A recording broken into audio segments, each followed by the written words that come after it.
ছাত্র আন্দোলনের পক্ষ থেকে ইনিশিয়ালি জুলাই প্রোক্লামেশনের একটা ঘোষণা এসেছিল বৈষম্য বিরোধী ছাত্র আন্দোলন এবং নাগরিক কমিটির পক্ষ থেকে কয়েক মাস আগে। এর পরবর্তীতে গত ডিসেম্বরে আপনারা দেখেছেন যে একটা টাইম দিয়ে 31শে ডিসেম্বরের ভিতরে একটা প্রোক্লামেশন গণ অভ্যুত্থানের ফরমান ঘোষণা করা হবে, এই মর্মে একটা ঘোষণা এসেছিল। পরবর্তীতে আমরা দেখলাম যে এটা কি অন্তর্বর্তীকালীন সরকারের অথবা সরকারের না, এই জায়গাতে অন্তর্বর্তীকালীন সরকার এটাকে ওন করেছে এবং রাইটলি করেছেন এবং তারা বলেছেন সবার সাথে পরামর্শ করে তারা করবেন। এটার অংশ হিসেবে আমাদেরকে অন্তর্বর্তীকালীন সরকারের মাননীয় উপদেষ্টা মাহফুজ আলম একটা ড্রাফট পাঠিয়েছেন, ইংরেজিতে পাঠিয়েছিলেন একটা, এবং রিসেন্টলি একটা বাংলা ড্রাফট পাঠিয়েছেন যে এইখানে ঘোষণাপত্রে কি কি থাকতে পারে। এটার ব্যাপারে আমরা 2-3 দিন আগে আমাদেরকে পাঠিয়েছেন, সম্ভবত 2 দিন আগে, এবং আমরা আমাদের দলের পক্ষ থেকে একটা রিটেন পরামর্শ দিয়েছি তাকে যে এই বিষয়গুলো আলোচনাতে আসতে পারে। এর বাইরে হচ্ছে আমরা প্রথমত অন্তর্বর্তীকালীন সরকারকে সাধুবাদ জানাচ্ছি যে এইরকম একটা ঐতিহাসিক দলিল তৈরি করবার ক্ষেত্রে তারা যে এই দায়িত্বটা নিয়েছেন। আজকের আলোচনার সারমর্ম হচ্ছে এবি পার্টির পক্ষ থেকে আমরা বলেছি যে শব্দে শব্দে সব কিছু আমাদের সব দলের একমত হওয়াটা কঠিন এবং প্রয়োজনও নাই। আমাদের যেটা একমত হওয়া দরকার এটা হচ্ছে প্রক্রিয়াটা একমত হওয়া দরকার, যে কোন প্রসেস ফলো করে এই ঘোষণাপত্রটা অথবা এই গণ অভ্যুত্থানের ফরমান লিখিত হবে এবং সকল দল এটাকে সম্মতির ভিত্তিতে অ্যাকসেপ্ট করবে, অ্যাডপ্ট করে নেবে আমাদের স্বাধীনতার ঘোষণাপত্রের মতো।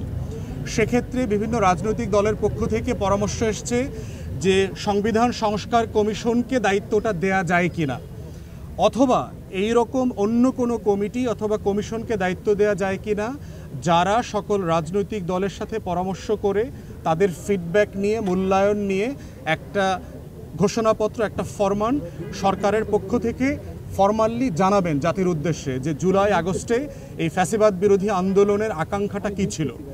এবং উপদেষ্টা মণ্ডলীর অনেকের সাথে আমাদের কথা বলে মনে হয়েছে তারা এই রাজনৈতিক দলগুলোর যে পরামর্শ এটাকে খুব যৌক্তিক মনে করেন। আমাদের পক্ষ থেকে আমরা আরেকটা কথা বলেছি, সেটা হচ্ছে এইটা সাইজে ছোট হওয়া দরকার, এটার কাঠামোটা আমাদের সবার একমত হওয়া দরকার, কারণ বড় ডকুমেন্টে দ্বিমতের সুযোগ বেশি আসবে। হিস্টোরিক্যালি আমরা অনেকগুলো এক্সাম্পল দিয়েছি, মেঘনা কার্টা থেকে শুরু করে স্বাধীনতার ঘোষণাপত্র এবং অন্যান্য যে হিস্টোরিক্যাল ডকুমেন্ট আছে সেটার মোতাবেক করে এটাকে ছোট করা দরকার। আর উপকরণের ব্যাপারে একমত হওয়া দরকার যে এই দলিলটাতে আসলে কি কি জিনিস থাকা উচিত। শব্দে, বাক্যে, ভাষায়, প্যারাগ্রাফের পার্থক্যর ঊর্ধ্বে উঠে রাজনৈতিক দল আকারে আমরা বোধ করছি আমাদের দায় হচ্ছে উপকরণের ব্যাপারে একমত হওয়া। এবং এবি পার্টির পক্ষ থেকে আমাদের কয়েকটা উপকরণ যেটা এই দলিলে থাকা উচিত বলে আমরা মনে করি সেগুলো বলেছি।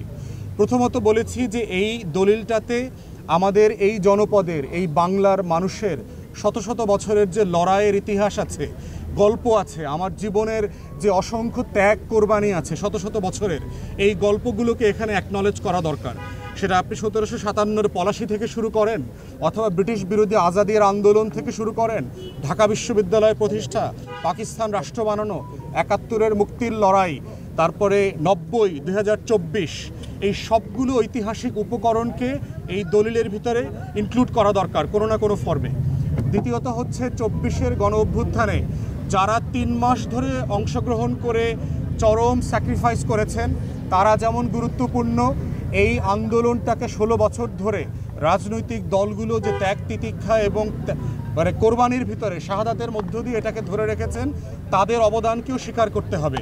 যারা দেশে ছিলেন, বিদেশে ছিলেন, প্রবাসী শ্রমিক থেকে শুরু করে ব্লগাররা যারা ছিলেন, সবাই এই আন্দোলনে অসীম ত্যাগ করেছেন এবং অবদান রেখেছেন।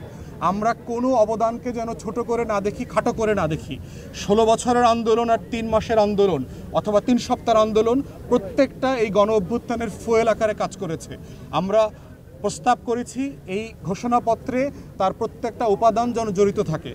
তৃতীয়ত বলেছি ঐক্যমতের প্রশ্ন, যে উপকমিটির মাধ্যমে অথবা সরকারি কোনো কমিশনের মাধ্যমে যদি এটা অ্যাডপ্ট করা হয় তাহলে সকল রাজনৈতিক দল এবং অংশীজনরা মিলে একমতে আসা যাবে।